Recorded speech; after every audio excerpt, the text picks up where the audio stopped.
They say history is written by the victors, but what if the truth was buried with the fallen? Every secret leaves a trace, if you know where to look. This is The Broken Truth, decoding history, one broadcast at a time. The Broken Truth Podcast, where history meets conspiracy.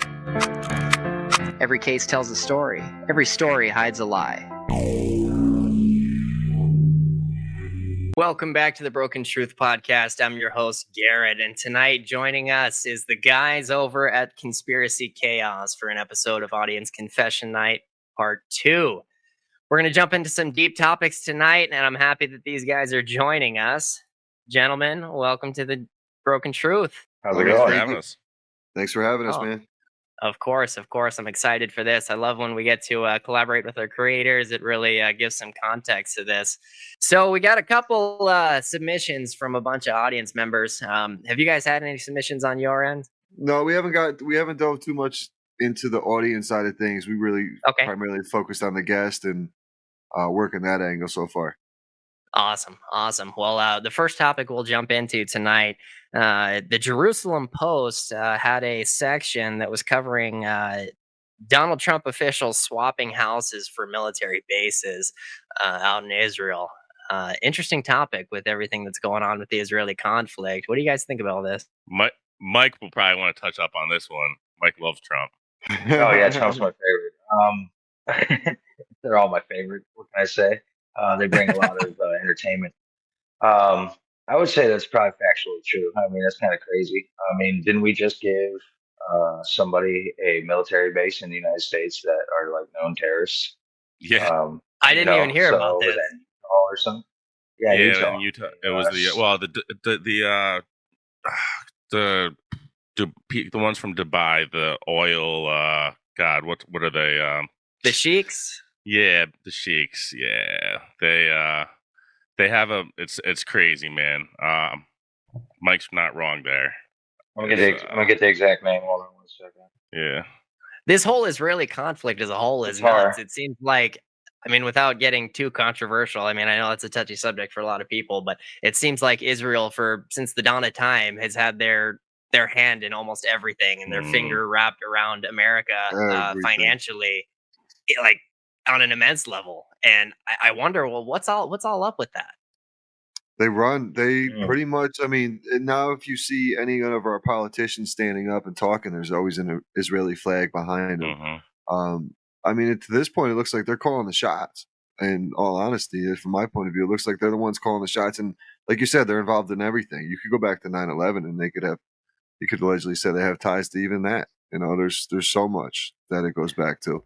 Epstein. Oh yeah. There's so much they're involved. Everything. They're involved in everything. Of Israel. Yeah, they're involved in everything. No, it almost seems deeper than that. It's kind of crazy. The Jewish religion as a whole, very traditional foundation. Honestly, just like any other religion, has a beautiful foundation, and then you have the evil that really jumps in and for lack of a better word, fucks everything up. And recently, I've heard a couple people talk about even the Israeli flag and how the Star of David almost represents something more sinister than sacred, with it being almost like a satanic star. And a lot of the Jewish people think that rather than a star, it should be a menorah because it's pointing to sinister acts rather than something sacred. Huh. I could see that. I could totally see that. I could definitely go with that.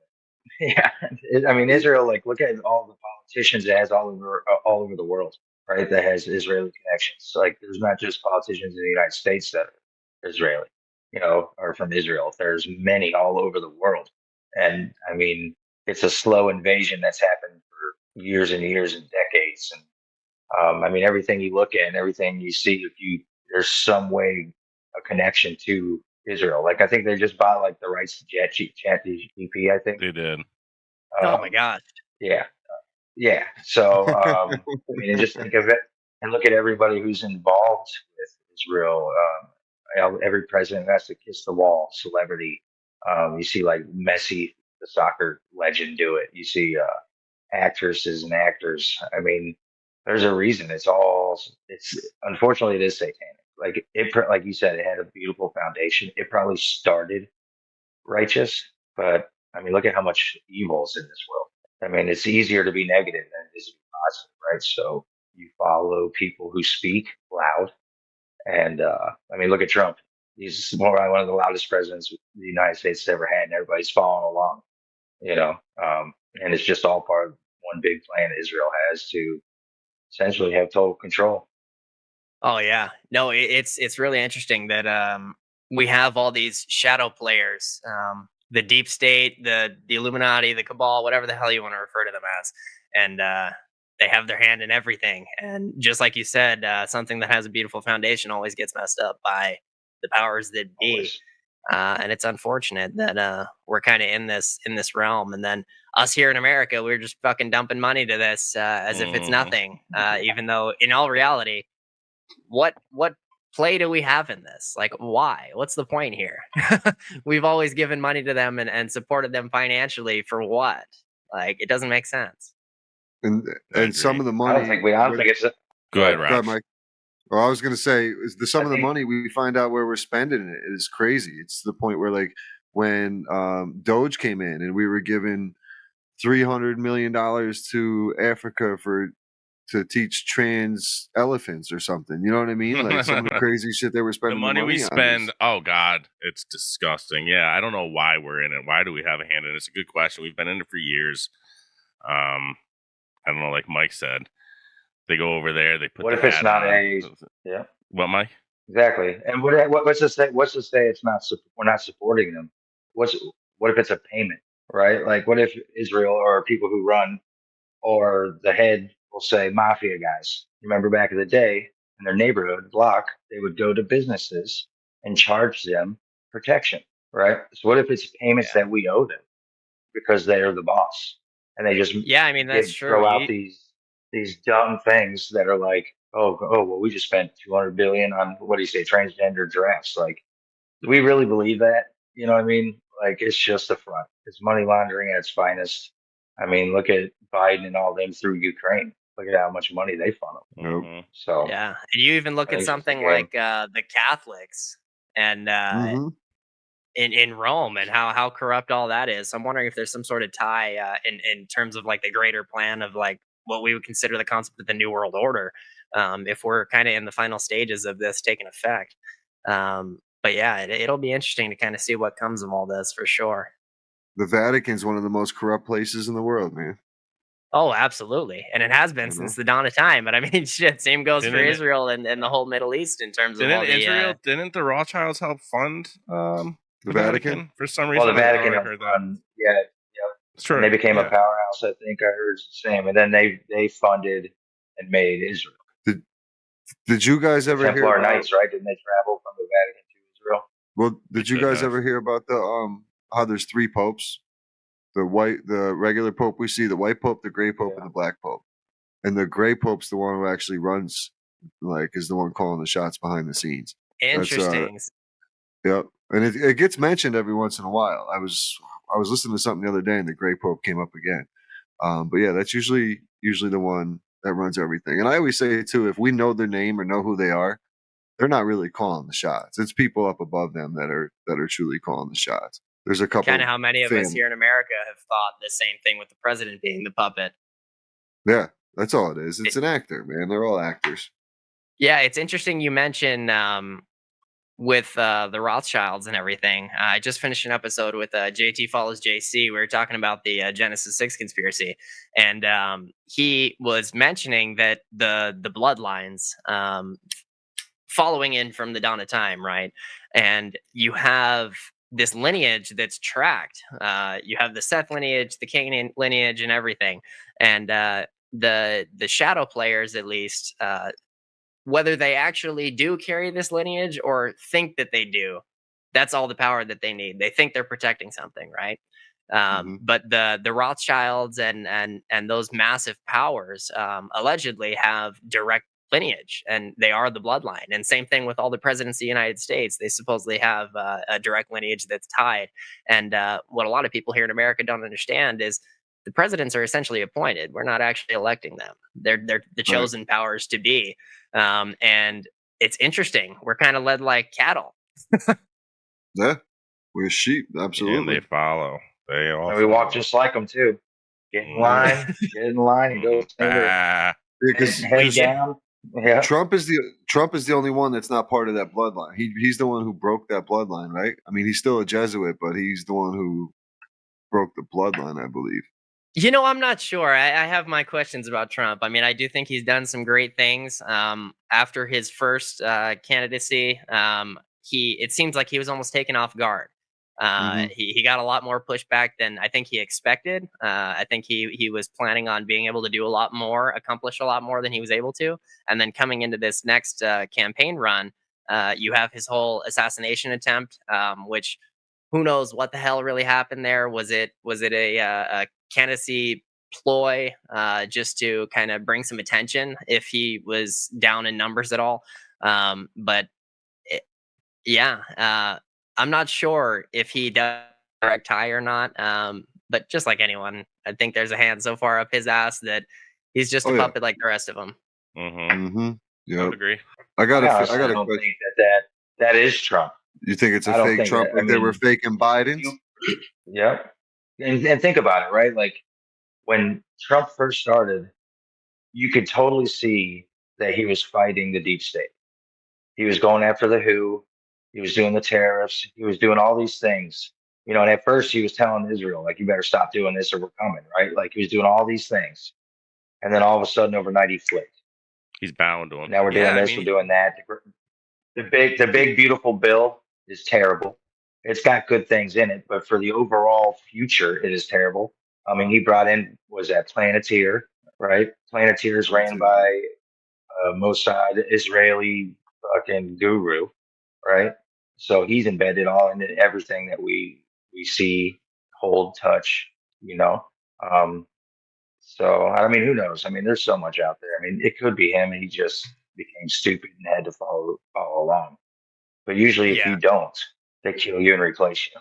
Plain and simple. The CIA has mass programs where you could easily put someone else in. Yeah, they had that one lady go in with the mask AI voice. Office, and the dude who worked with her every day didn't even know it until she pulled the mask off.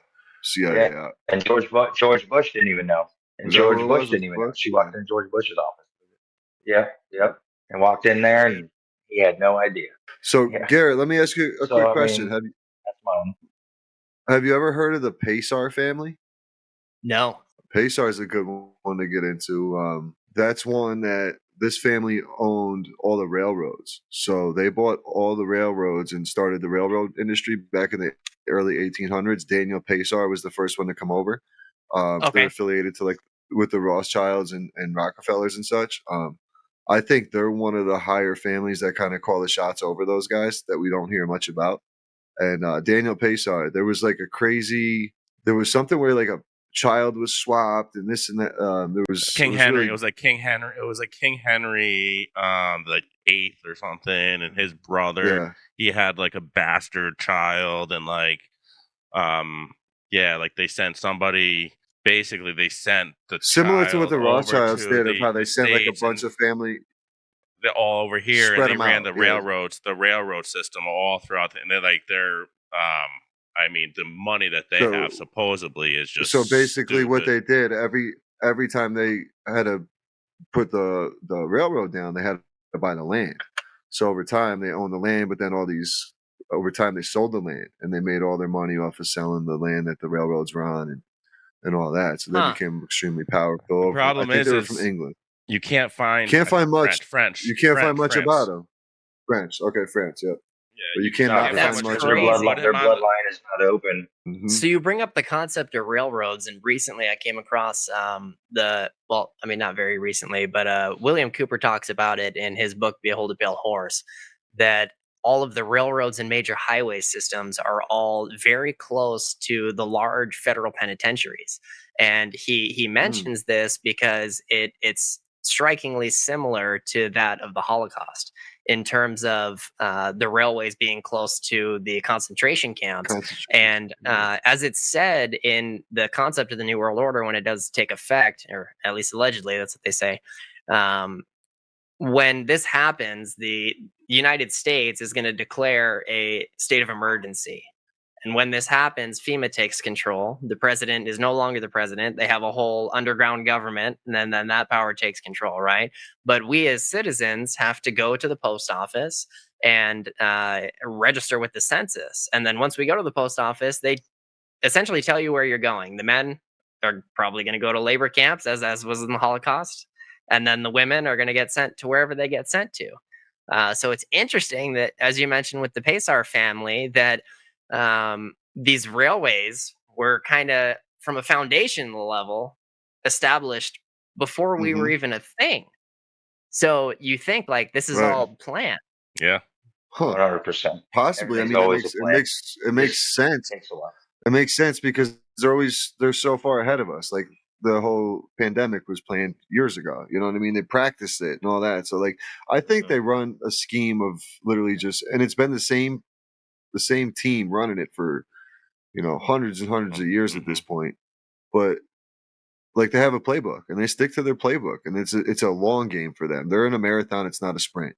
That's how it's generational power that these people have. So there's no rush to take it over. They're piece by piece putting this thing together to really enforce this new world order. And I'm starting to believe that they're getting to the point where they want to put it into full effect. I mean, Mike's the biggest fan I know of Agenda 2030, and I mean, you're starting to see more and more of it, though. Like, I'm going to the stores today, and now we're discontinuing pennies. Next, it's going to be change in general. So they're slowly starting to pull, money off the table on us. And they ran that test during COVID. Yeah. You went to grocery stores, they're like, we don't really got change, right? Sorry, bring exact change or use your card. They really wanted you to use your card. And it's wild that historically, America being the free country it is, that cash is really the only freedom we have left. They're censoring our speech in terms of social media, censor it on a federal level in terms of all this movement toward, again, another touchy subject, and not to hurt anyone's feelings, but the gay rights movements, the trans rights movements, the he, she, me, wumbo stuff.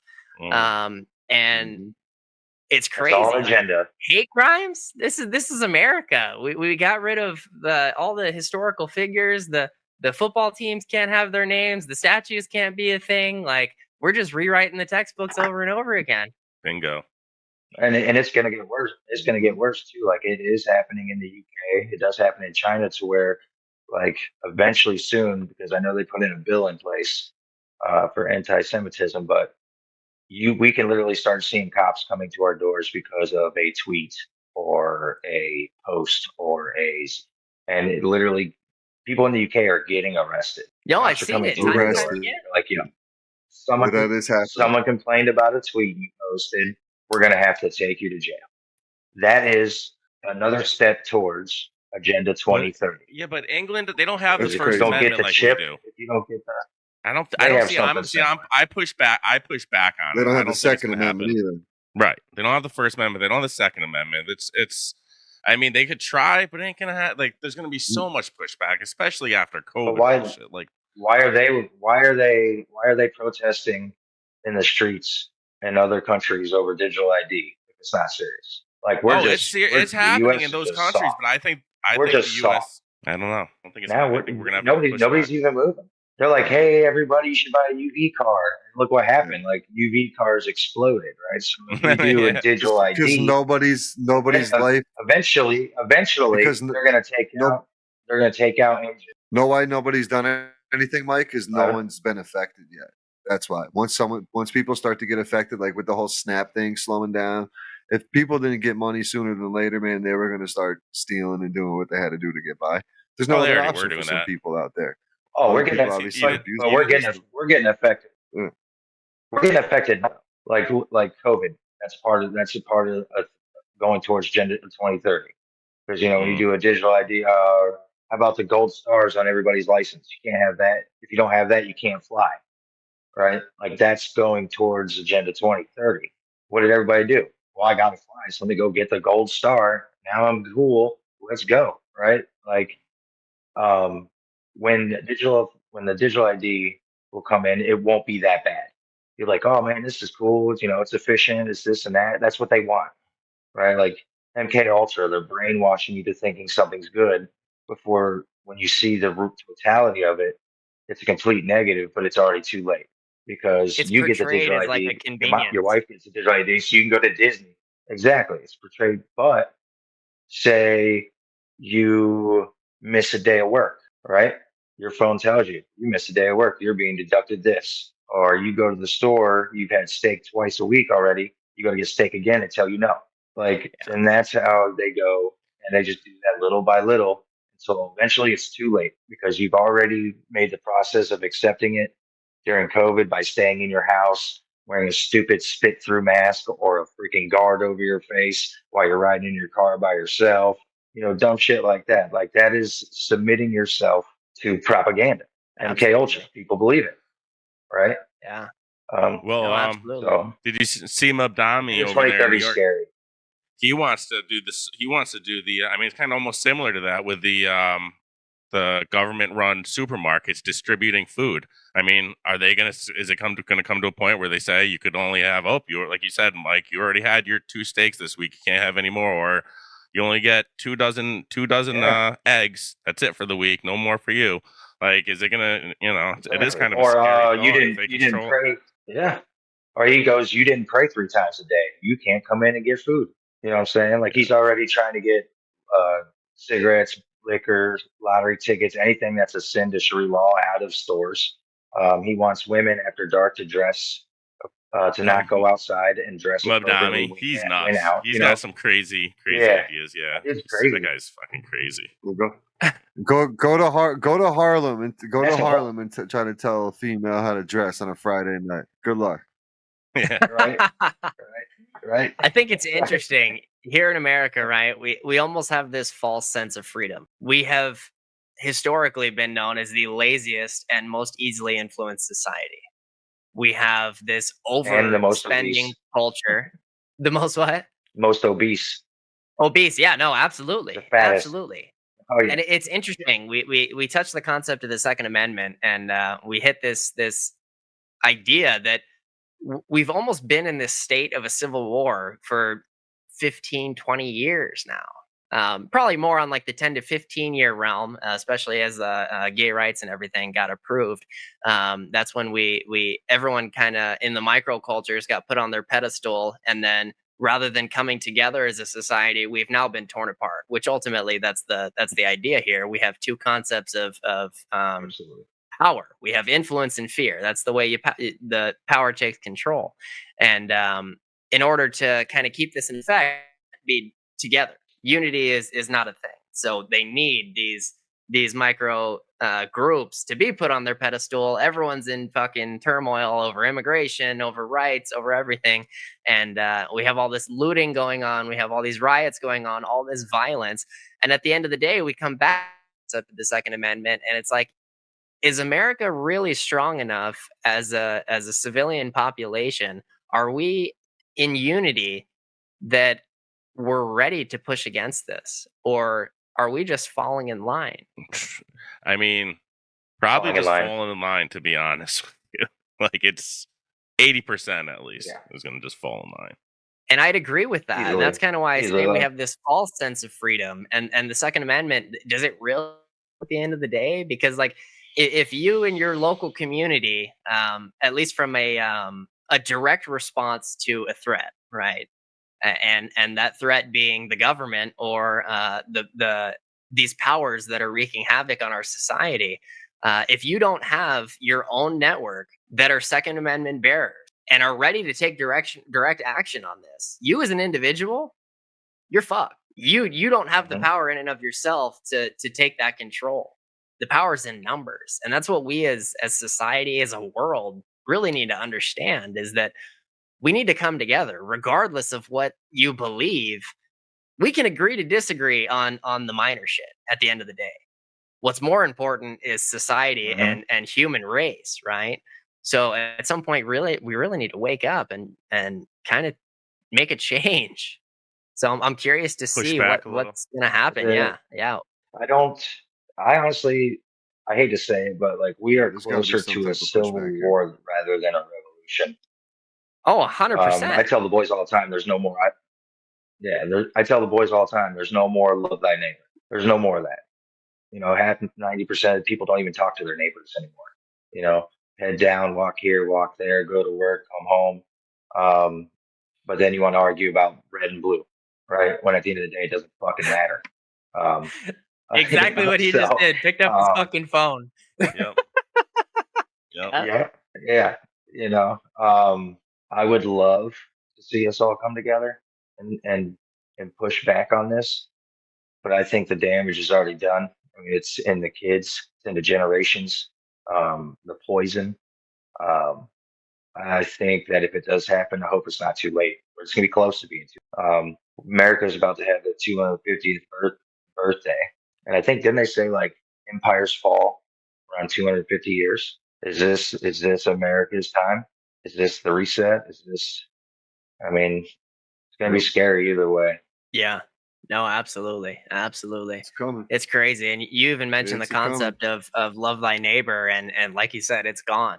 Half of us don't even know our neighbors. And back in the day, kids used to play in the Yeah. neighborhood. Everyone knew each other. You'd look out for each other. And now that's few and far between. And you even walk into the grocery store and hold the door for someone. Hey, good morning. How are you today? And they look at you like, why the hell are you talking Yeah. to me? Like, Mhm. oh, sorry. Like, Yeah. how many times do you see somebody that's broke down on the side of the road and weed or somebody else just drives by? Yeah. You Or know what I God mean? forbid you Like do pull that's over and they pull a gun on you. Why the hell are you trying to help me? yeah, Right. yep. And that's the other sad Mhm. side of it because you really honestly don't know. And most people have kids, that they have to go home to at the end of the day, and the risk isn't worth it. So, but um, you know, I tried like the other day. I was in the grocery store. As holidays come around, I bought my lunch for work, and then it was like $22. I gave her a 40, and I told her to split it between people behind me, and I just walked out the front door. You know, you always got to try to do something good. Because hopefully, it like wakes up the right person. Yeah. That maybe wasn't like that, and they start becoming that way because that's the only way it's going to happen. You got to break. You got to break. I guess layman's terms, the spell that's held over people, the negative energy, Yeah, the cycle. the bad vibes that people have constantly being in bad moods. It's easy to get caught in it. It's easy to be negative. Absolutely. You So it's guys were scary, man. I don't mentioning know. the I government hope we all come control. together. No, for sure. You guys were mentioning the government control over our food supply, and you go to the store and you buy 2 steaks and get limited at that. And that actually leads me into the next topic that was submitted: the theory behind the alpha gal syndrome and Bill Gates' control over the food industry. We saw during COVID that. He bought up all this farmland along with China, and he's been funding all this genetic research on genetically modified food and all this stuff. The concept of the alpha gal syndrome, for people who don't know, we have the Lone Star tick that has this disease that when it bites you, you're now allergic to red meat, and it portrays itself differently in many people. When you eat red meat, it's not like you go into anaphylactic shock for everyone. For some people, it's that urgent. For others, it takes effect later. So you may eat it, and in the middle of the night, you wake up and you're just super sick, and you're like, "Oh, it must have been bad meat," and you don't think anything of it. And you may go years like this and not really know until you're diagnosed. And even in the medical industry, it's kind of a new thing. It's been around for years, this issue, but it's lesser diagnosed, I guess, less common for people to really know that they have it, just because of how it takes effect in different people. Um, but that absolutely leads into the whole concept of people being limited to what they're buying, what they're eating, and the control of the government and the shadow powers that play over our food. What a crazy concept that Bill Gates, well, who knows if he's the person behind this, but someone is behind this, right? Of course he is. Yeah. Of course Yeah. he is. He was behind COVID. Like, he's the one of the main guys for COVID. And if you remember, when people took the COVID shots, the vaccine shots, or or I'm sorry, when they got COVID, some people lost taste. Like people couldn't taste their food, right? So now you got this tick coming out And they say that it's false. Bill Gates has nothing to do with it, but he has mosquitoes that he's openly admitted to that are out of South America, I think. He's released them. He's got this 275,000 acres he's bought in the United States. Some of those lab grown meats are where old chicken farms used to be. And you'll see chicken farms that burned down. The only reason why I know that is because I worked for Buffalo Wild Wings for quite a while, and we got our chicken from some of those factories that burned. He been in the food business a long time. I could go for hours on food. The vaccines they're putting in lettuce, the bioengineered ingredients they have in everything, microplastics, metals. It's crazy. Aluminum. No, it's truly terrifying. I'm just reading up on this. Out of Walmart. I'm reading up on this alpha gal syndrome, dude. It sounds brutal, man. It doesn't sound fun. Insane. Yeah, when a person later eats meat from I didn't know it was called that. I just knew about the Lone Star tick. Yeah, no, they gave it a name. There is a video. There's a video on YouTube by Buddy Brown. Talks about how Bill Gates is creating ticks to give us a meat allergy. Yeah, there's a bunch of stuff on it, and it's almost seems hidden, like it's being silenced. And I mean, we all know why that is, but it's interesting you mentioned the mosquito thing. So I'm here in Vegas. No fucking reason for mosquitoes here. There's no water. There's no nothing. It's a dry desert. We have had a major mosquito problem for like the past few years, and it makes absolutely no sense. And mosquitoes are like, there's no pest control for them. You can't spray for them. You don't really know where they're coming from, and it's hard to stop them. And no one really knows why. Supposedly they're trying to come out with this. I have no clue how they're going to do it, but some sort of pest control for it, whether they drop shit in the air and poison us like they do with everything else. But I'm curious, like you mentioned, Bill Gates is dropping this shit on Mexico. What's up with that? Like this is stuff that probably hasn't even made national news, but locally it's destroying us. I mean, what a way to spread disease through mosquitoes, right? They won't release the swarm. Make national. Yeah. I didn't hear about that. They sprayed down here. Mosquitoes are also. I got it. Was that? I'm delayed. Raj? But his mosquitoes are coded. They had the barcodes in them. They had the I saw. Had the barcodes in them. True. Was his that true though? Mosquitoes had the barcodes on the back of them. No way. I mean, I believe it at this point. If it's coming from the lab, there's a tag on it. Go ahead, Mike. Look up Vector Cam Innovation for mosquito surveillance lauded by Bill Gates. There's other. They say to combat malaria, they have genetically modified mosquitoes. I think they released some combat malaria. Vector what? Vector Cam, I believe. Vector Cam Innovation.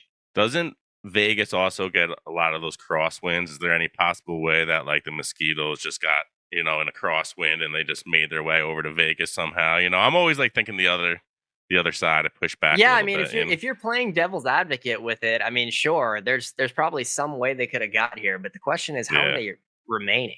Yeah, because mosquitoes breed in standing water. Really, the only standing water we have here is pools. Pools all have filter systems, so they're not really standing at the end of the day. We don't get rains. It's not like they can't live in coordinated pools either. No, they can't live in pools. Yeah, no. As a guy, resident of Florida, I will tell you that we've had an uptick in mosquitoes recently over the years. We normally have them all the time. They spray by ground and air by using helicopters, and it doesn't do anything. I'll tell you that right now. Whatever they're spraying in the air isn't killing mosquitoes. If anything, it pisses them off. That's just from the experience of a Floridian. Yeah, it's for something else. I mean, we even look at all the other shit they drop in the sky, cloud seeding and the weather control that the theory holds. And gosh, what a crazy time, Anthony, we're in. Yo. Oh yeah, crazy. So here, well, let's get crazier. Ready to type this in? Yeah. US. Type it in. US 8967029B1. Toxic mosquito. That's a patent. Toxic mosquito aerial release system. Beautiful. A device for the aerial release of mosquitoes, including an unmanned aerial vehicle operable by remote control. It carries a container holding a central processing unit and a mosquito breeding bin, which is self-contained vacuum housing mosquitoes and a mosquito food having a toxic suitable to be transmitted by a mosquito bite after the mosquito stop it. A release tube is connected to the mosquito breeding bin and sized to release mosquitoes from the mosquito breeding bin. A valve is connected to release the tube and operable by remote control so that when opened, the mosquitoes have an open pathway out of the container through the release tube. This is scary shit, dude. I found a video on it. I'll put it up on the screen right now. Wow. So I'll toss this video up on the screen right now if I can figure out how to do it. This is crazy, dude.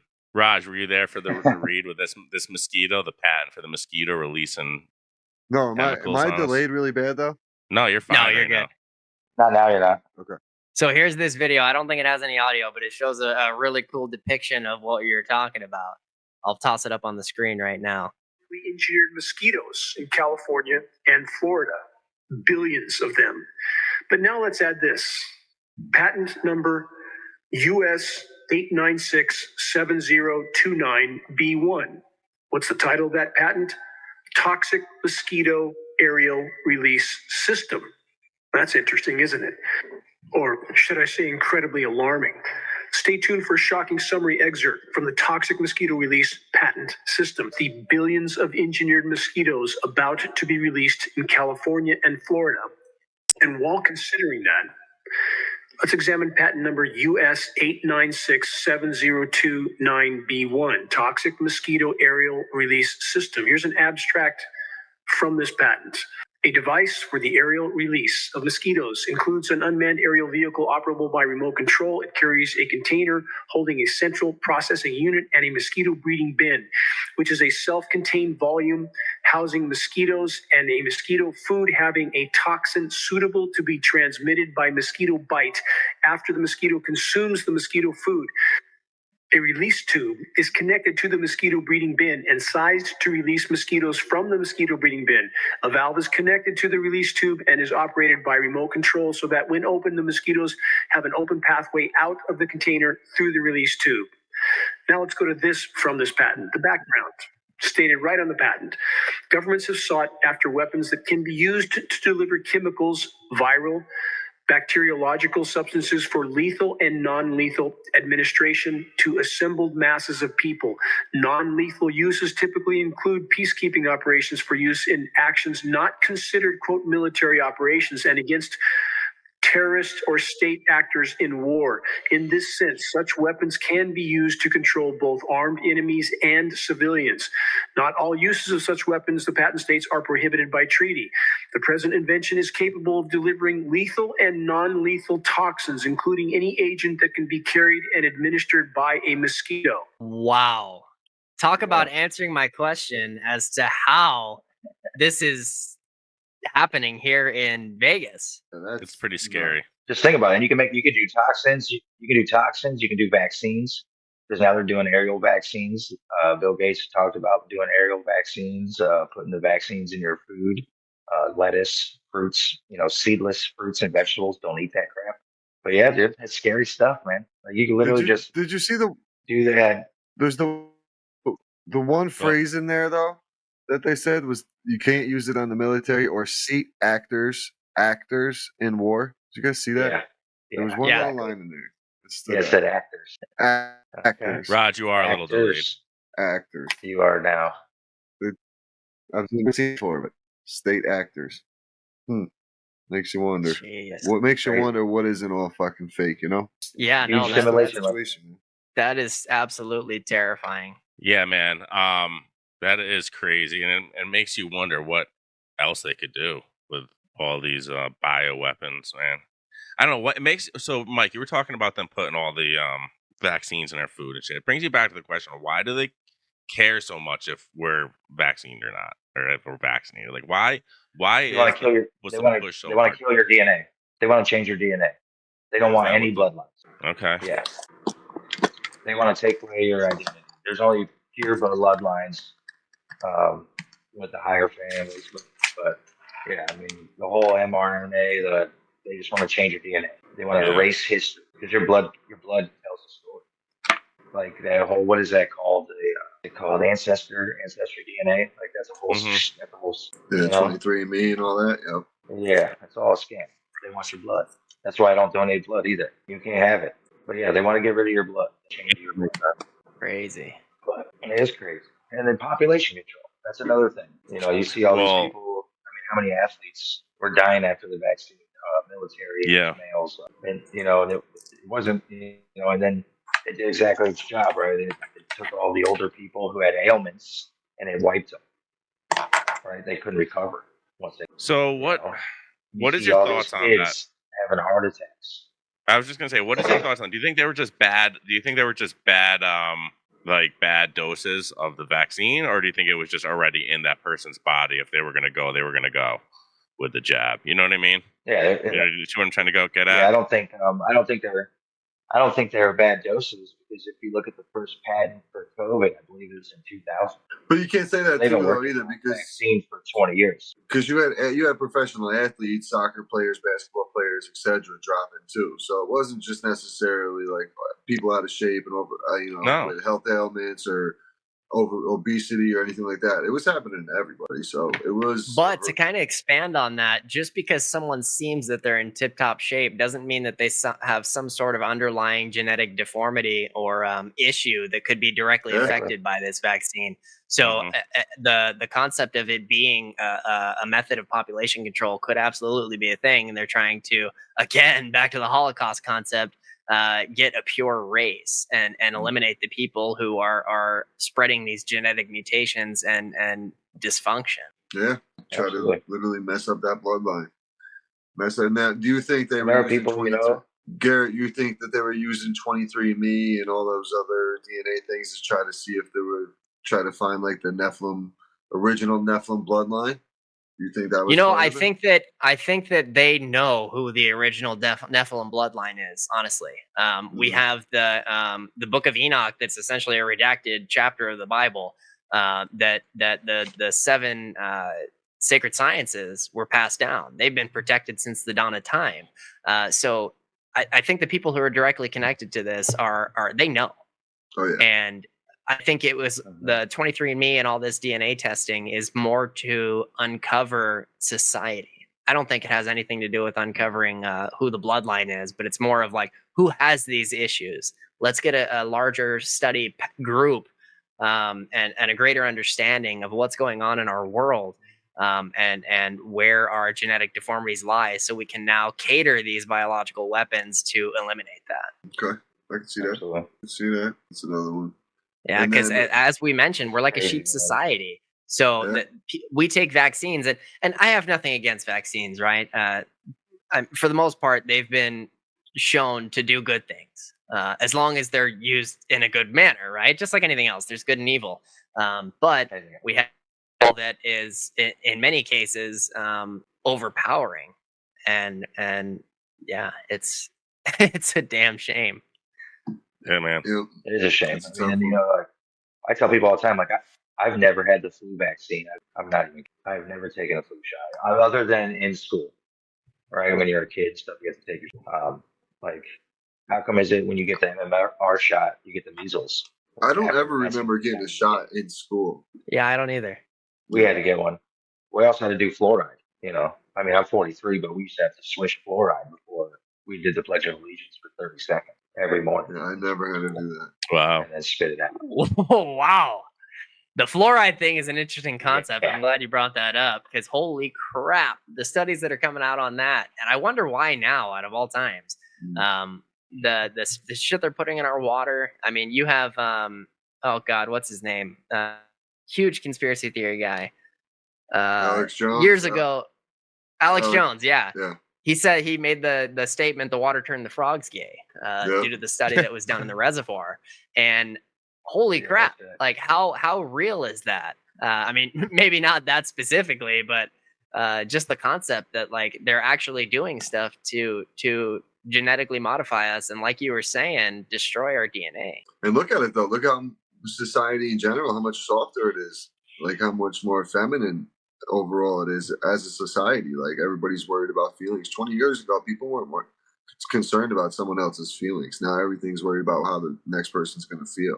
Like just the whole generational change. Sorry to interrupt your regularly scheduled podcast, but this episode is brought to you by the Broken Truth merch. Support the show. Wear the truth. Official Broken Truth podcast merch is live now. Links in the description. And since you've made it this far in the episode, comment hashtag Broken Truth and leave us a 5-star review on your favorite platform. Because when you speak up, the algorithm listens. And so does the world. The wussification of America, I call it. And that's a great way to put it. The underlying respect as a whole, how to treat someone is gone. And rather than, I don't even know if it kind of goes back to like if someone's broken down on the side of the road, right? We used to not worry about it. We pull over, fucking help them out, and that's it. But now everyone's so scared of everything. If you step wrong, someone's going to be canceled, right? Or you're going to get shot, or you're going to get whatever. And now, like you said, we're just a soft society. And I think we're all aware of this shit at the end of the day, but it's just our willingness to take action, to execute on these causes and come together, which I don't think it's ever going to happen, unfortunately. But I mean, that's why it's up to us as creators to kind of get this shit out there. You know when it's going to happen? We're all going to go to bed. Go ahead, Roger. Sorry. It's going to happen when AI Atlas or 3i Atlas comes crashing down on us like Independence Day. That's when they're going to hit us with this, and then everybody's going to come together like the whole country did after 9/11. And everybody's going to be waving that one world, new world order flag all over the place, and that's where it starts. The fear. That's how they do it. Project Bluebeam. If this is a comet, alien ship, whatever the hell this thing is up there spinning around, pausing, changing directions, I guess it was the other day. So it's interesting. NASA is really staying really quiet about it, and they're not putting out any recent pictures at all. These are all the pictures we're seeing. I think are all older pictures. Japan's putting out a lot of photos. Yeah. So has it come from behind the sun yet? Do we have it in our visual field again? Okay. And it lost its tail or something, I think. Yeah. And they're saying I wonder why. But NASA did just come out and say that it's gotten brighter than the sun. But if that's true, how come we can't see? Yeah. True. I just saw that. I think it was yesterday.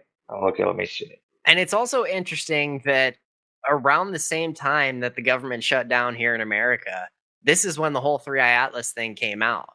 So was this part of the grand plan to limit our access to this research? Is this honestly, like you were saying, related to something like Project Bluebeam and the final counts into once this does come into effect, this could be the grand plan. Mm-hmm. Martial law, everybody's locked down. Here comes the guards. The streets are on lockdown. And then America, Trump, or whoever saves the world, like Will Smith in Independence Day with some stripper on his arm, and off he goes. I mean, Hollywood's told history for forever. That's what I'm saying. And they have said that Trump's the last president. And then J.D. Vance is going to be the drunk guy at the bar who takes the plane up, takes one for the team, and saves us all. That's how it's going. And then we get into the after he marries Erica. Marry Erica. That's another crazy one. Then we get into this whole plane crash that happened in Kentucky, and we're still shut down as a government, and this has now been the longest shutdown in the history of as we know it, right? And this plane crash was massive plane crash. For those of you who haven't seen it or aren't aware of it, just look up the Kentucky plane crash. It was a what was FedEx plane, UPS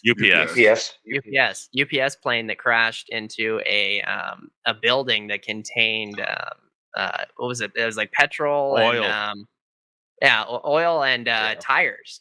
So extremely flammable substances.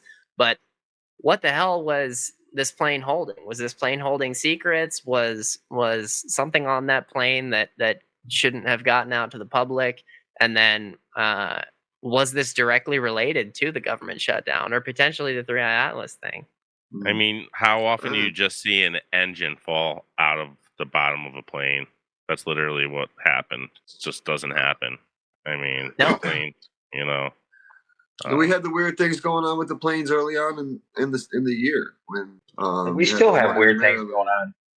But the crashes, you had the one crash with the helicopter crash in Maryland by the airport. Like there's been a lot of weird shit with planes this year. And there's been way more plane crashes in the last year, 2 years than. It was crazy in the first 3-4 months of the year. Garrett, I don't know if you listened to Tinfoil Hat with Sam Tripoli, but yeah, he always says that you don't.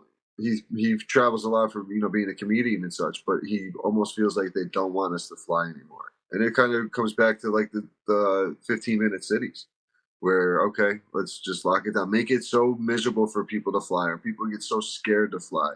Like I remember the crash in Maryland. I was actually in Disney at the time and having to fly back to New York. And my mother was like terrified. And I'm like, we're fine. Like, let's go. We're going home. But like the fear though of seeing it all over the news, because she's sitting there watching the news in the hotel room and that's all they're showing the whole time over and over and over again. And they just, programming, they pound the fear into people. And maybe that's something to do with 3i Atlas. They don't want us in the skies because something else is going on. And like you said, directly related to the 15-minute cities, keep us out of travel. There's something greater going on in the skies. And playing devil's advocate a little bit here with that plane crash, maybe the lack of manpower due to the whole issue with federal payments and everything and in the aviation industry. Maybe the checks and balances system in flight was thrown off a little bit.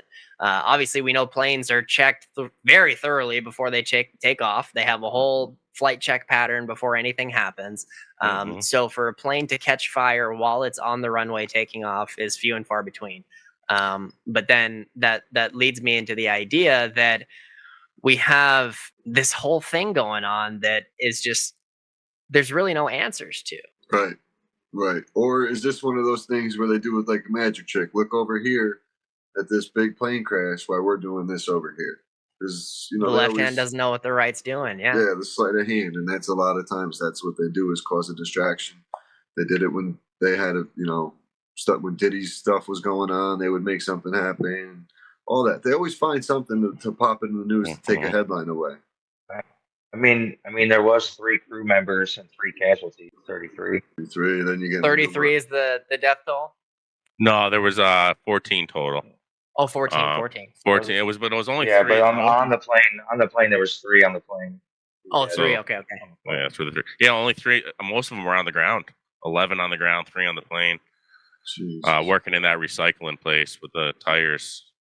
Obviously any loss of life is terrible, but the way that if anybody's seen that video and only 14 people to perish in that situation is it could have been a lot worse.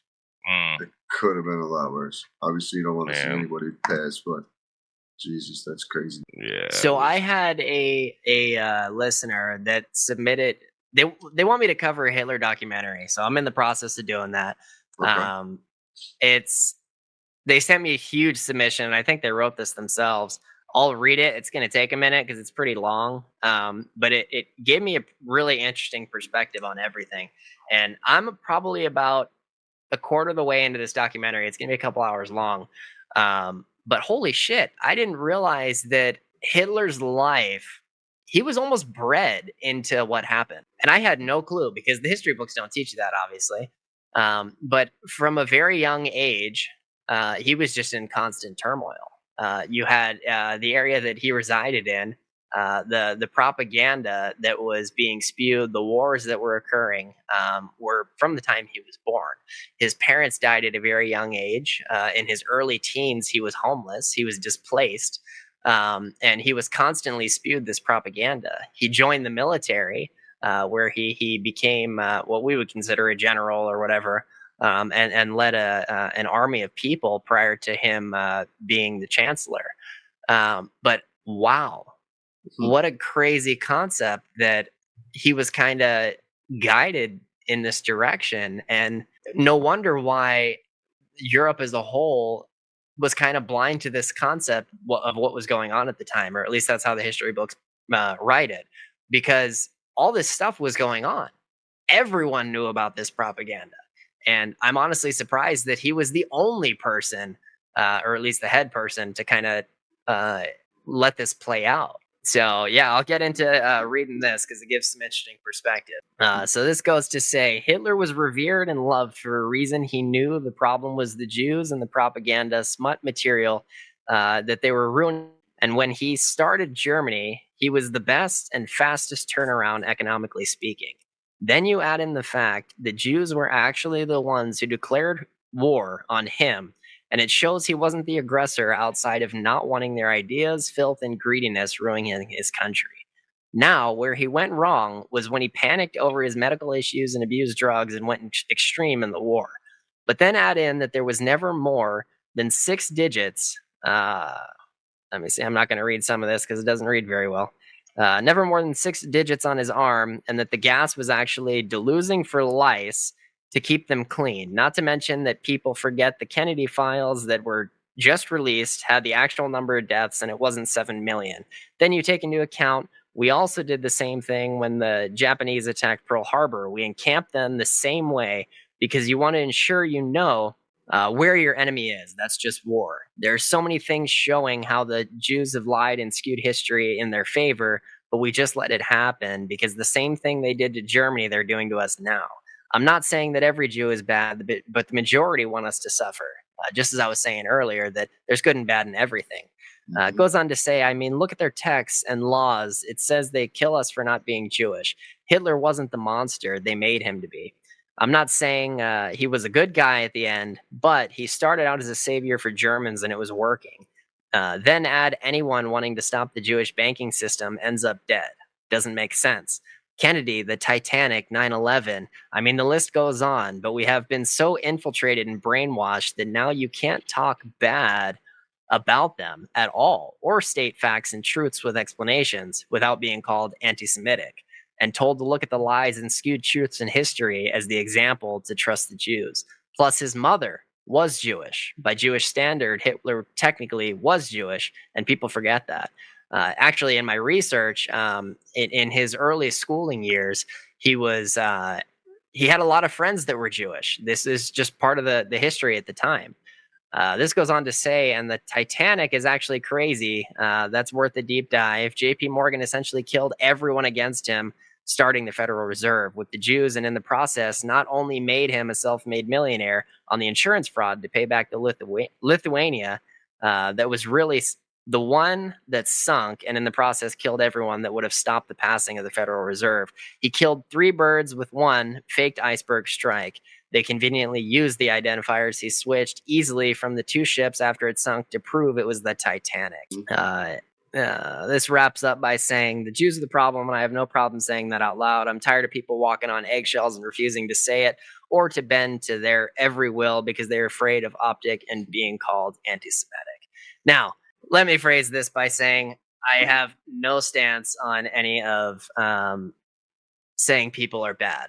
I'm not going to put an overlying statement on this. There's good and there's bad, regardless of color, regardless of your belief system. Personally, here at The Broken Truth, and I'm sure you guys agree, we're not taking any sort of crazy stance on this. But at the end of the day, there's an underlying issue here. There's good and evil, and something's fucking wrong. Absolutely. Absolutely. And that's, I mean, shout out to the listener for putting the effort into that comment, because there's obviously a lot that goes into that. And there's a lot of things when you dive into Hitler. It's interesting too, because first off, half of the Nazis, Nuremberg, everything else, half of the Nazis came over here and started working for NASA. So that's one big question I always ask is, who was his father? We knew who his mother was, but we don't really know who his father was. There's allegations that he was a Rothschild. He had bloodline ties to the Rothschilds, so there's also connections to that.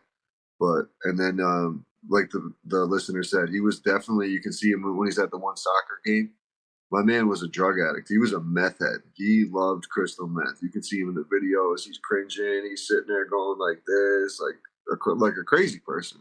But there's a lot of shiesty shit. And then, did he die? Suicide? Oops, sorry. I got to bleep that one. But did he unalive himself, or did he disappear to Argentina?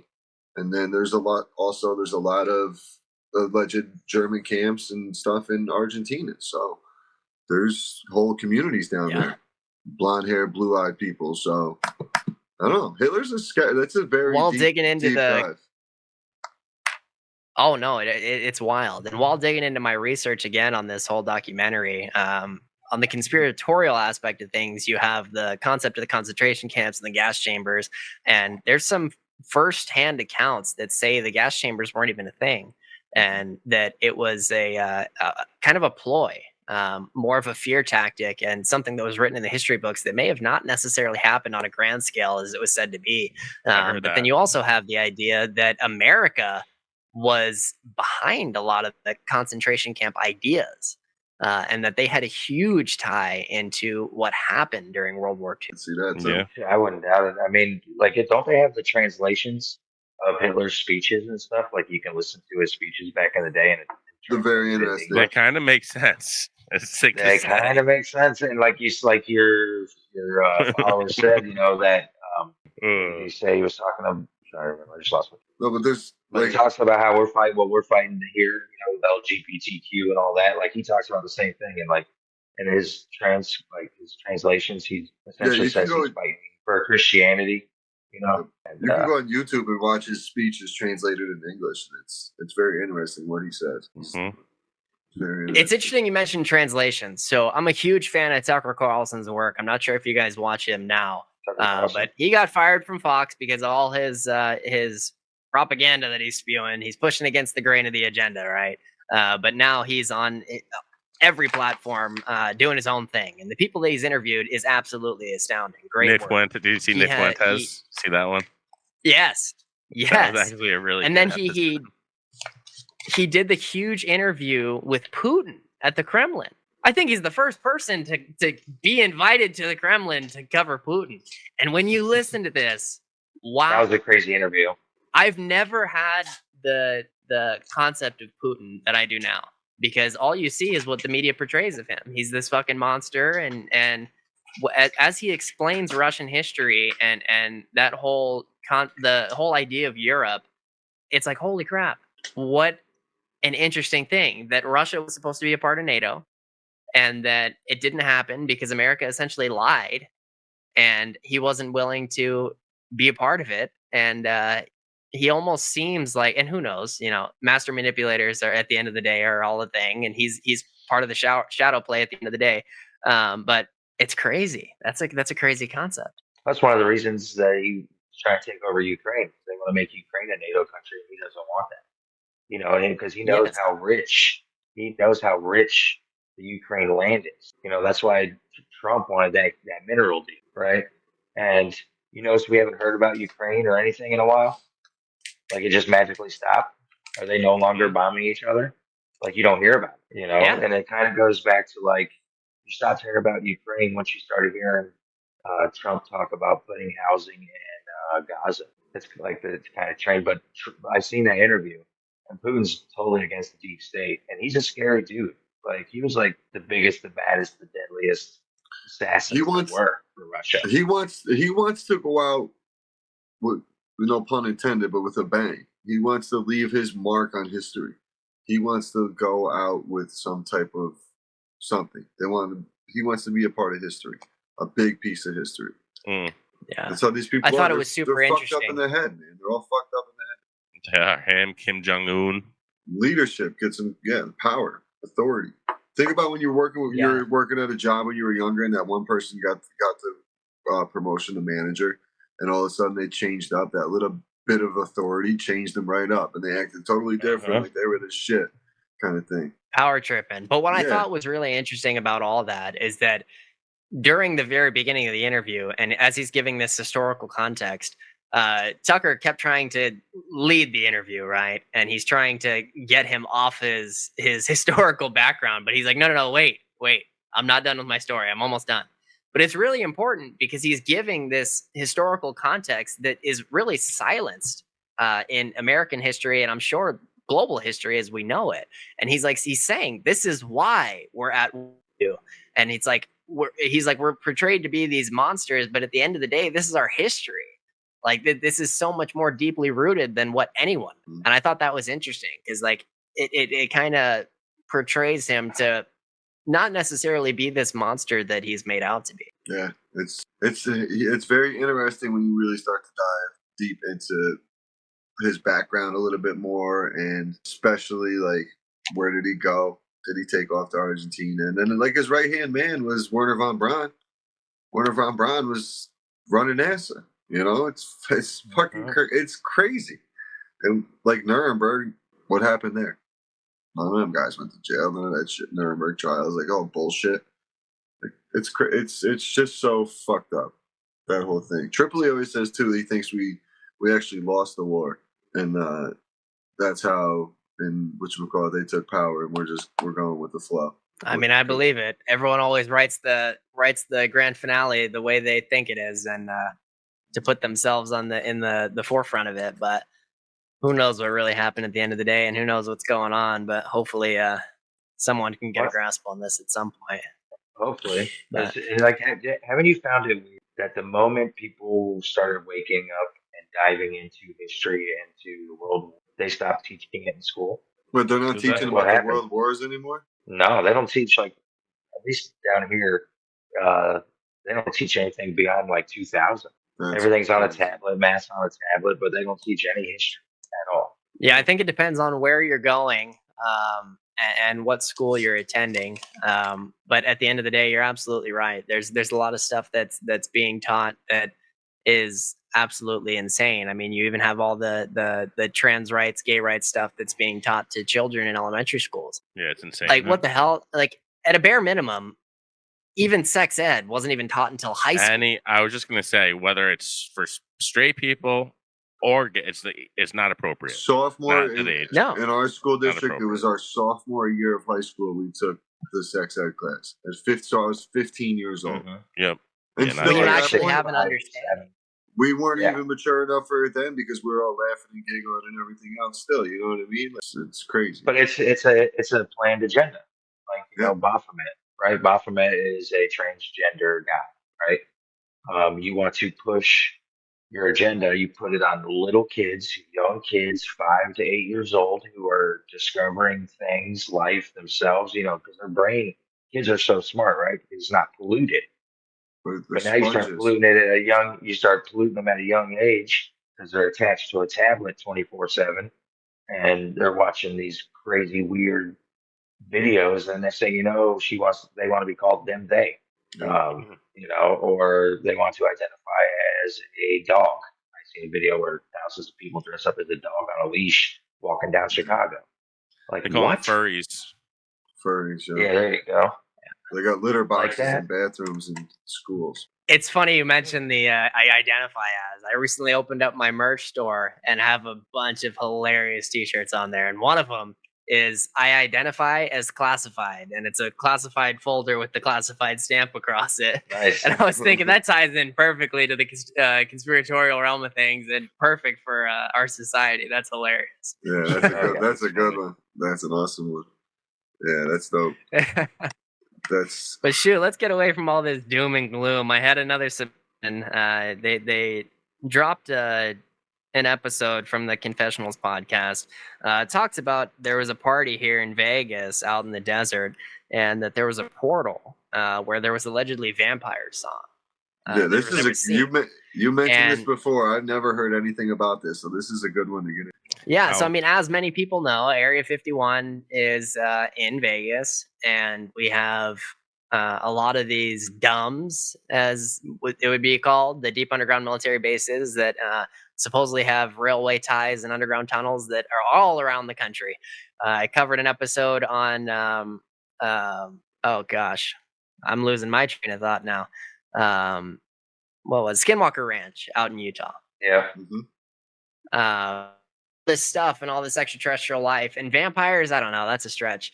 But for it to be an extraterrestrial life, beings that are not of this planet, sure, okay, I'll get with that. For a more general understanding of things, but yeah, man, you know what? Out of all the possibilities and everything that could be out there, this and that, why, right? Like, we're talking aliens, Nephilims, you know, stuff like that. So why not? You know, there are secret societies that do drink blood. You whatever it may be, or however they extract it. So maybe there is. I don't know. Why isn't Keanu Reeves ever aged? You know what I'm saying? Like, you never know. You never know. Yeah. That's a joke. I mean, I just, he's a weird person to me because he's so quiet and no one ever talks about him. So he goes on my radar. But I mean, he's a cool dude. But he never We ages. always call him a vampire. Yeah. Right. I mean, I always call. I think half of Hollywood is vampires. All those guys don't age, but it's just. Well, you ever see who is it? It's like Anne Hathaway and her husband. You look back at the pictures, and he looks like William Shakespeare, and his wife's name was actually Anne Hathaway. So, and they look exactly like that. That's so wild. Who knows? Yeah. Who knows if there is some type of vampire shit? But to be sitting in the desert and you said a portal opened up, and yeah, they allegedly saw a portal. Which I mean, in the Skinwalker Ranch accounts, there's all sorts of lights and all sorts of interesting things that happen. So the fact that some sort of portal opened up and exposed some sort of extraterrestrial life, especially considering that we do have Area 51 here that covers a massive portion of Nevada land. I mean, that's not too far of a stretch for me to consider that this happened, especially that it is close to an opening where these accounts would be able to be seen. I wonder if this had any timing to do with like when they opened up, when they fired up the CERN, and maybe got some portals opening up when this event happened. I don't know when they said when it happened, but maybe if it had any connections to CERN and get those, what is it, the nuclear collider, the portal, whatever the hell it is. Let me see if I can get some timeline on this. Let's see. When did the desert party happen here in Nevada that a portal was seen where there were vampires allegedly sawn? It was covered on the Confessionals podcast. What's the timeline for it? Because curious if it gives us a timeline there, and it does. You're talking about, it came up on the Confessionals podcast, episode 512, which dropped in October 2025. It covered a desert party in Joshua Tree. So not exactly Nevada, but pretty close. And that's where someone claimed to have seen portals and even vampires. It's got a bit of a wild timeline, but that's the gist. Well, that didn't give me an answer. So, what was the timeline on this? When did it happen? Absolutely. Let me clarify that for you. So that particular desert party incident, which got a lot of attention on the Confessionals podcast, was said to have happened around mid-September 2025. The episode where they discussed it aired a few weeks later in late October 2025. So the timeline is basically mid-September for the event itself, and then okay. So CERN was recently. CERN was turned on years ago, but it also is in the national parks. So national park, about the missing 411 national parks, all that. So that could be also some type of connection because people are said to allegedly go missing. And there's a lot of, like up here in upstate New York, we're close to, if you ever seen David Paulides' documentary with Tom Messick. I actually went to high school with Tom Messick's grandson. And when they were up there searching, they said they heard a trap door slam. So who could say that could have been like a portal slamming, also a national park. So who knows?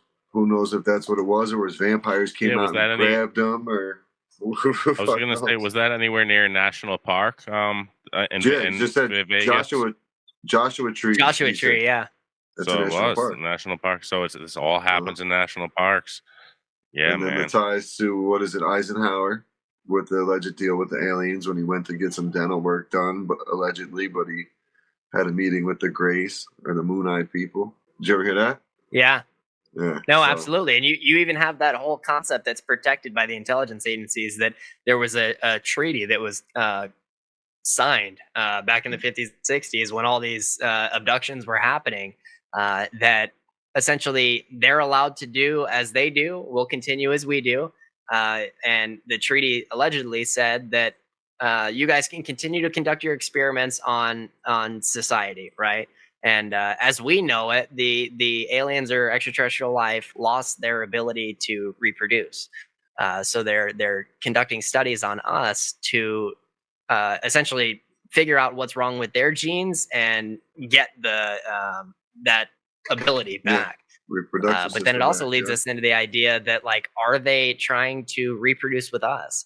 Because when you go back to the dawn of time and you look into the concept of the Nephilim, This is like angelic beings that have that created well, so they reproduced with man. Now we have this hybrid being, a Nephilim human race, right? And if you refer to that as a concept of alien, someone not from here, right? That's what an alien is at the end of the day.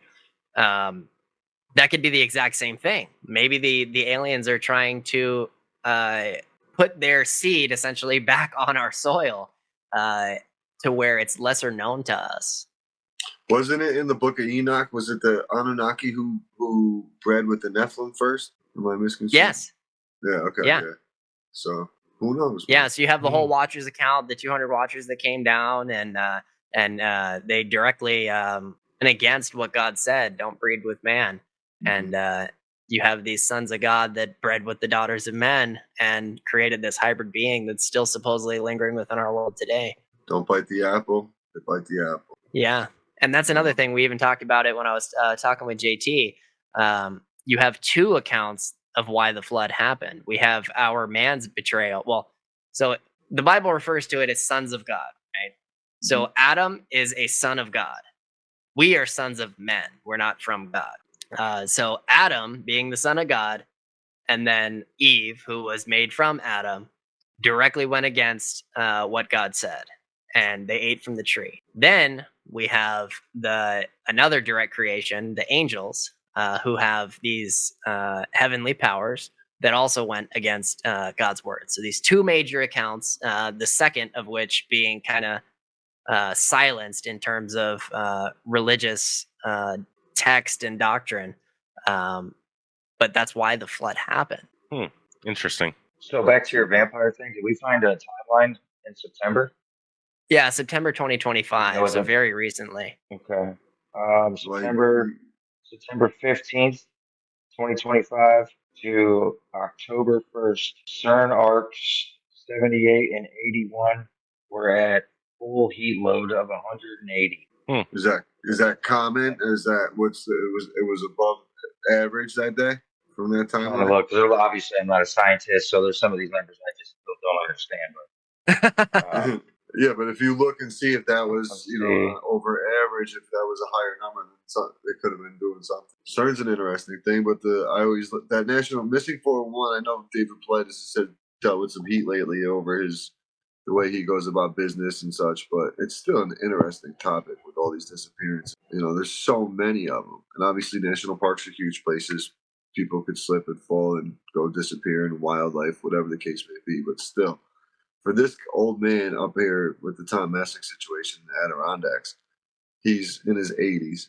He's got a hunting rifle with him. He knows the land. They didn't find his candy wrapper, his water bottle, nothing. He's gone. His family's 50 yards away from him. I mean, we're at the golf course all the time. We know what 50 yards is, and that's not far. Like, you visually should be able to find somebody, no problem. So, missing 411's always interesting topic for me, and portals is something that I even also believe that Bigfoot travels through portals. That's a belief I have as well. So that's where they move. Bigfoot. Man. That's an interesting concept. So you get into the idea of the giants and Bigfoot being a giant, right? What do you think about that? What's your take? I haven't dug too much into Bigfoot.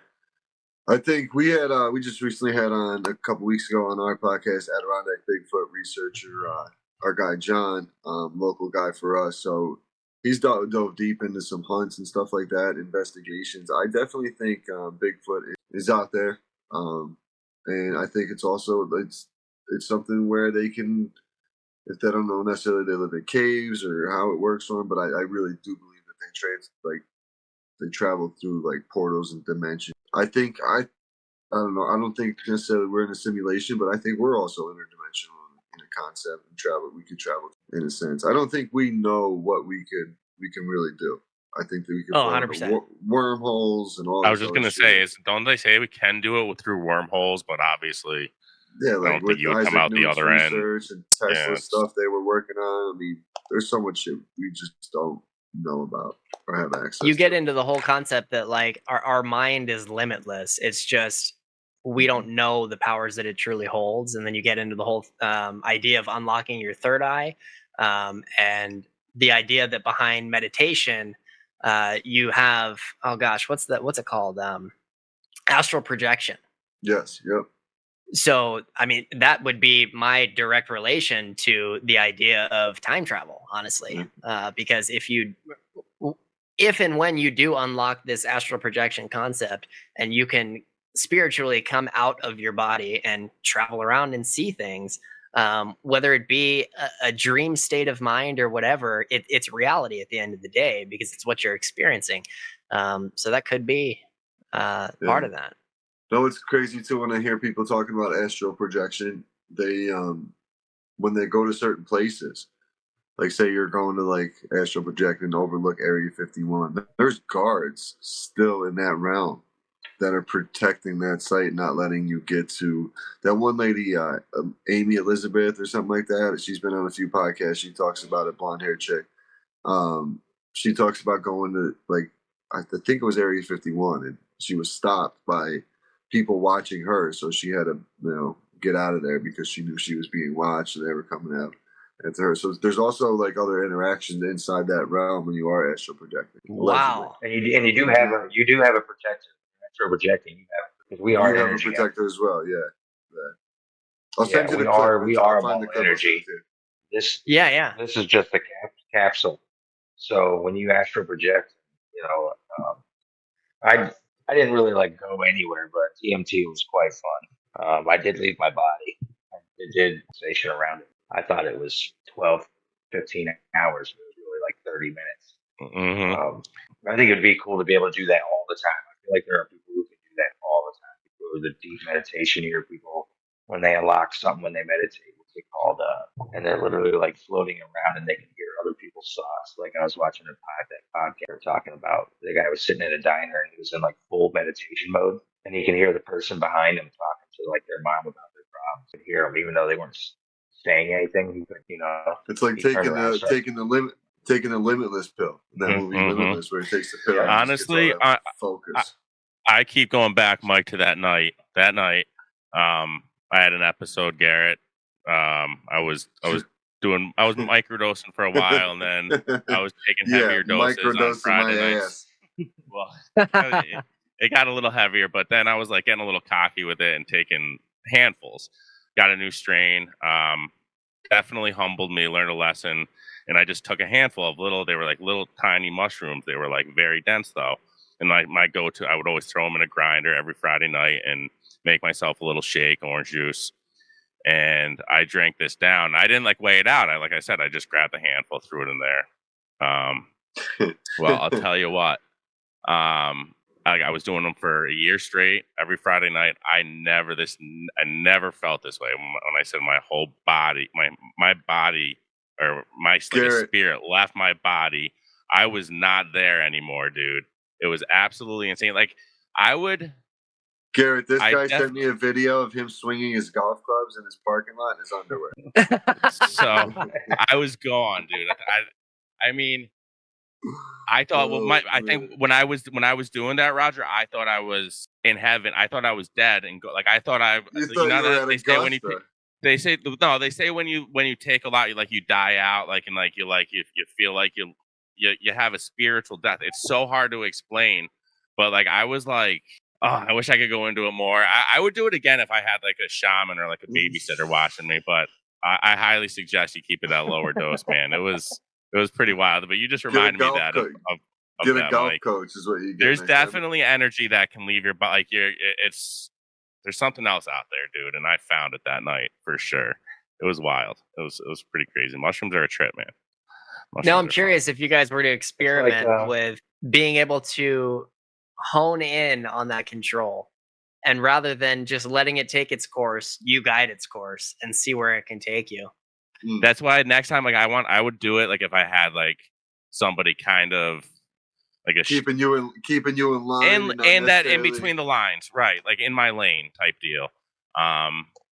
Yeah, I mean, because then you could really experience. I freaked out a little bit. I wouldn't say it was a bad trip. I was. Like I said, You weren't freaking out. You were enjoying it. I was enjoying it. Oh God, I was enjoying it. For sure. You had to though at that point. You got to ride the wave at that point. You know what I mean? But like, it was pretty wild. But there's two ways, and there's two ways of doing it. Like we go back to good and evil, right? Like there's a bad way of doing things, and there's a good way of doing it.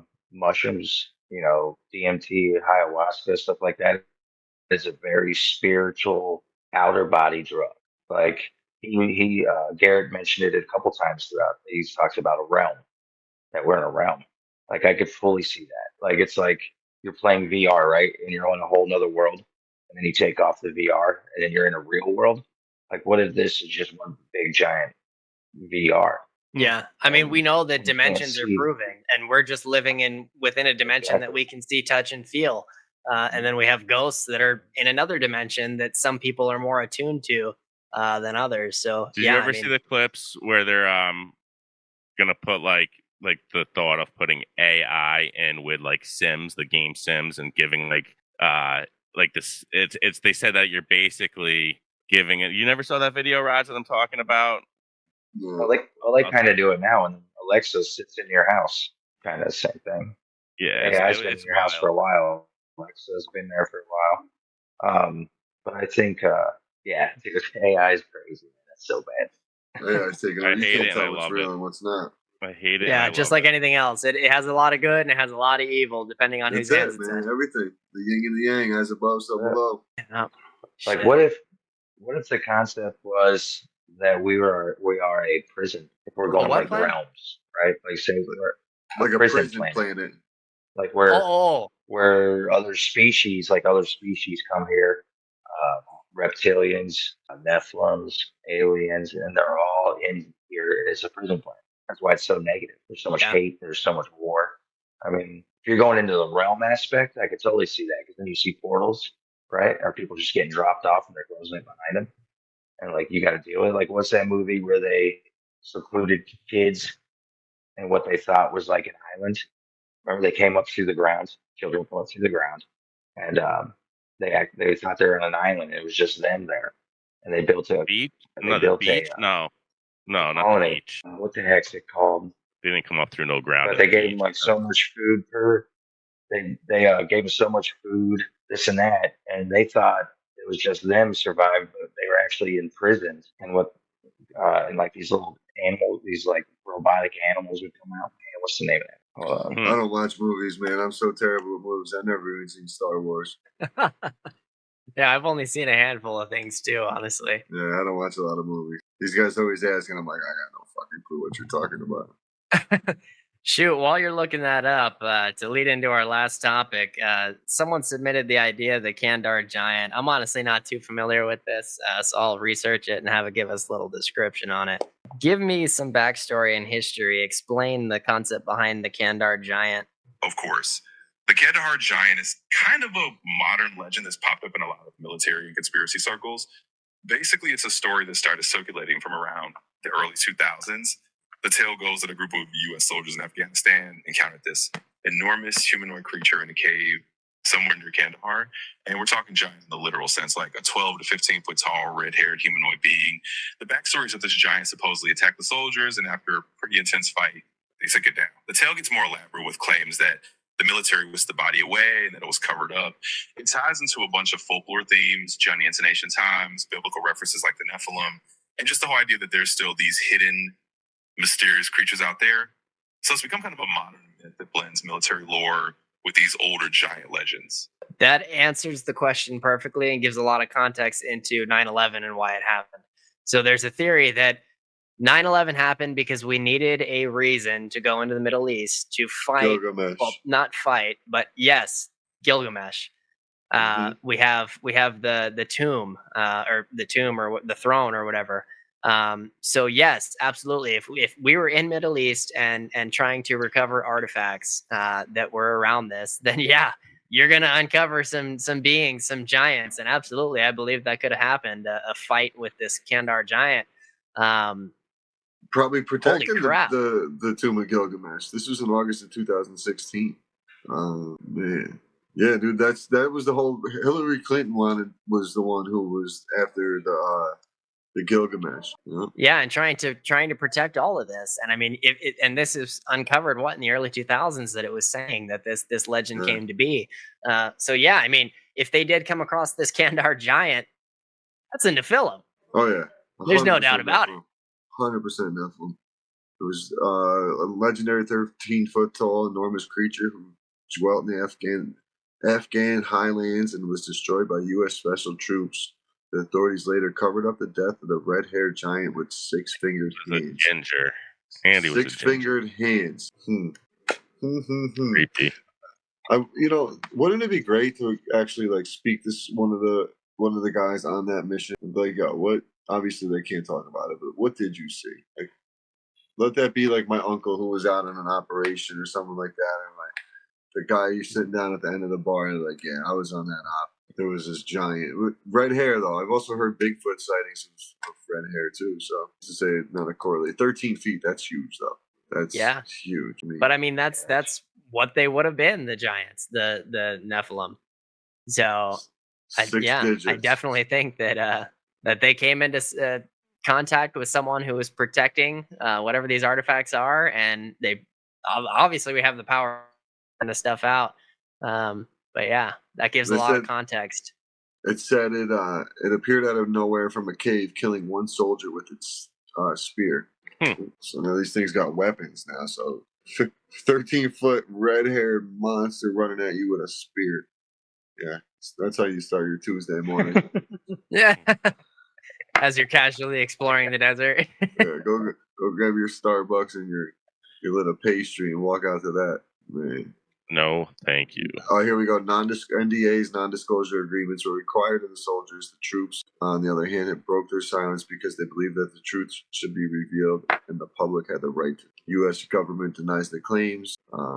When asked about the Kandahar giant in 2016, the Department of Defense said, "We do not have any record or information about a special forces member being killed by a giant in Kandahar." Left it at I call bullshit. And actually, 100%. Now that you say that it would be awesome to talk to someone who was on this mission, I'm going to dive into that and see if I can potentially find someone to interview, because you have Sean Ryan, who's interviewed a ton of intelligence agency people, as well as Tucker Carlson, and they're all coming out to expose this stuff, whether it be a distraction that's planned by the intelligence agencies or not. I'm sure someone's willing to talk about it. Yeah, I love Sarah. Sarah Adams is badass. Yeah, she was really good, but I think she's a plant. I think I kind of have a feeling Sean Ryan's a little bit of a plant. You think? I question him, and now I'm starting to question if you see. You can't think Sean Ryan's a plant if you don't think Joe Rogan's. I don't know. Joe Rogan had a little bit more of a raw upbringing kind of thing, where all of a sudden Sean Ryan was right at the top. He came out of nowhere. Joe Rogan was doing podcasts in his garage with Red Band. So, I don't know. And he worked. But as you're coming up, right? And this can happen to either of us as creators, right? We talk about what we know, what we've uncovered, what we want to share, right? But then as we get larger and larger and more people start to see our stuff, that's when you start getting reached out to by other people. So whether it be something that you're conscious of in terms of plants, or not, you could be misguided to start portraying information that, again, you're not necessarily aware of. So, like, whether you guys interview someone or I end up interviewing someone that shares some information, it could be intentional, like you're saying, in regard to the plants. So, like Joe Rogan, he could be. I don't know if he's directly tied and intentionally spreading misinformation, but there's definitely someone pulling strings for sure. Oh yeah, because think about how much. I'm not saying and that's with everybody. Yeah, I'm not saying doesn't have some kind of influence at all. Like Mike Baker's on his podcast probably more than anybody else, a CIA, former CIA agent. So, like, he's got connections to intelligence, no doubt about it. Why wouldn't you though? At someone at that level of influence and everything else, like, you take that, you kind of not only use it to your advantage, but you get your protection and any information that someone sees. I remember him mentioning not too long ago someone had a hit on him, and not to go to a particular UFC event or something like that. So for sure. Liver King. You remember that? It was the Liver King. Yeah. Oh God, fucking Liver King. Now I listen to plants. I think everybody should listen because they Yeah. do give you some truth too. At the end of the day, See the information that they're spewing out. Yeah. Everything's coded. It's just like Hollywood, same thing. Yeah, everything's coded. Yeah. Yep. Watch Fox and Hollywood CNN. from the Hollywood tree.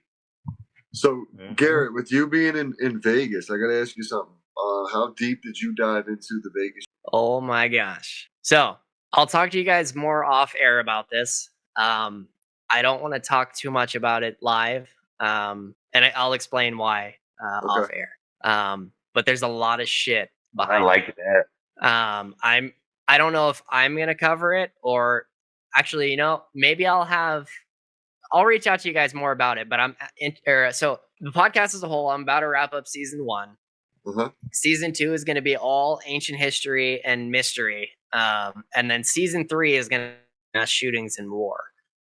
They say that war is planned from the dawn of time. That all these wars have a date, a time, exactly what's going to happen, and it's just when it happens, right? But same thing with mass shootings. So this is a topic that I don't necessarily want to cover, and again, I'll explain why. But as I dig more into it, I'm actually interested in having a different creator cover it that I'll post. So if you guys are interested in covering that topic, I mean, you're more than welcome to do it, and I'll post it. But again, I'll talk to you more why, as I won't cover it. But this has been a great episode, guys. I appreciate this. Thank you. This is absolutely fun. We're running into a hell of a lot longer than I normally cover episodes, but I appreciate you guys' time. Where can our audience find you, Conspiracy Chaos? You can find us. We drop episodes every Wednesday. Usually running with guests. If not, it's usually the three of us just chopping it up with a little recap of just current kind of what's going on, or talking about some of the things we missed in previous episodes with guests and that kind of thing, and giving our input. But we've been going about 8 months now, so we're just getting off the ground. And you can find us at Conspiracy Chaos on Instagram. Everywhere you can find podcasts, YouTube, Spotify, Apple, you name it, you can find us there. But this was awesome, man. This was our first guest appearance. We greatly appreciate it. Yeah, had a blast. We were really looking forward to it. We would love to have you on a Conspiracy Chaos at some point as well. Yeah, of course. And do something similar to this here. So awesome, man. We like I said, truly appreciate you having us on. It's a great time. Yeah, no, for sure. Maybe we can do a part 2 on our channel. Yeah, we'll definitely do some more stuff. This has been a great conversation and has been awesome. But for those of you listeners out here, remember, the truth is not whole, it's broken. In a world built on hidden histories and half-truths, we've only just begun to peel back the layers. Because what you've heard tonight was never meant to be known, but you were meant to find it. If you're ready to go deeper, leave us a review, comment your thoughts, share this episode, and step inside the archives. Join the inner circle, where the real evidence is kept. This is the broken truth, because the truth isn't whole, it's broken.